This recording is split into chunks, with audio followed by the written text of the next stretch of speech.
Marlo, bonjour. Merci de te joindre à nous aujourd'hui. Toi, tu es consultante à Maison Plein Cœur. En fait, tu es consultante en développement et en financement à Maison Plein Cœur. C'est bien ça? Oui, depuis 2016. Oh, OK. Donc, ça fait vraiment longtemps que tu t'impliques auprès de Maison Plein Cœur. Qu'est-ce qui t'a amené vers... Bien, premièrement, qu'est-ce qui t'a amené à t'impliquer auprès des personnes qui vivent avec le VIH? Ben, j'ai fait mon coming out en 98. Oh, OK. Puis, c'était quand même une période très active dans l'historique du VIH et le mouvement VIH. Donc, j'étais un peu comme baignée dans le militantisme du mouvement. J'étais à Vancouver, puis je voyais beaucoup de momentum là.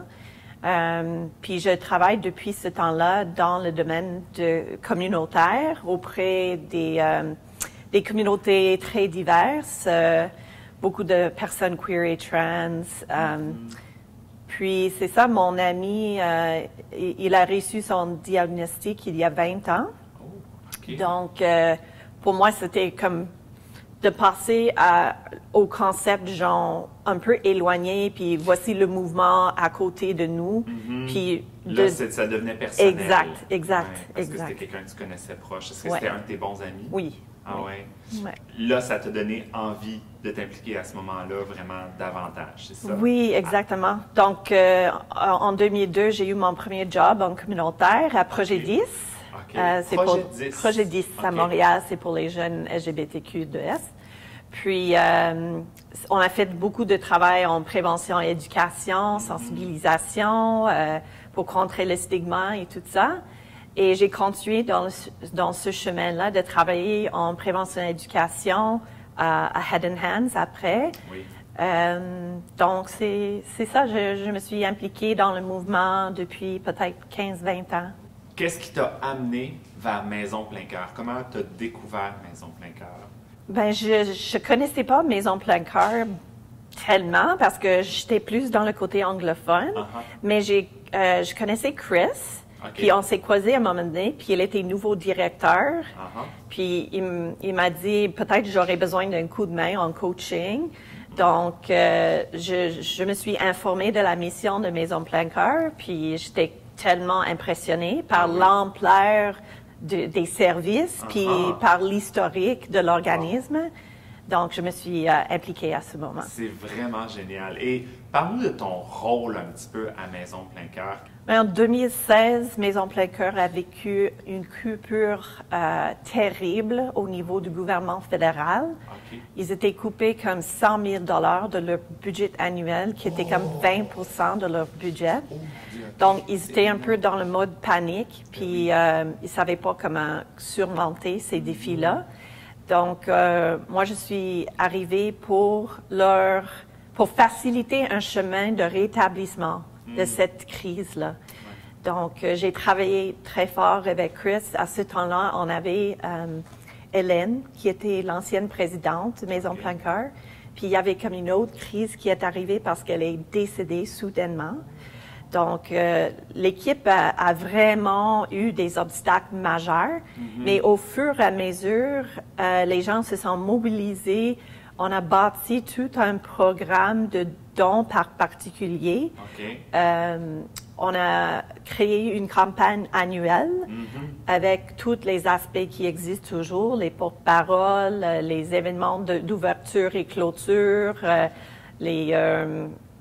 comme l'implication des drag queens était très centrale là, pour le succès de la campagne. C'est fantastique. Et toi, tu étais vraiment, je dirais presque au centre, au cœur de cette campagne-là, ce développement-là, c'est ça? Ben, moi, j'étais comme animatrice, accompagnatrice de ce processus de développement.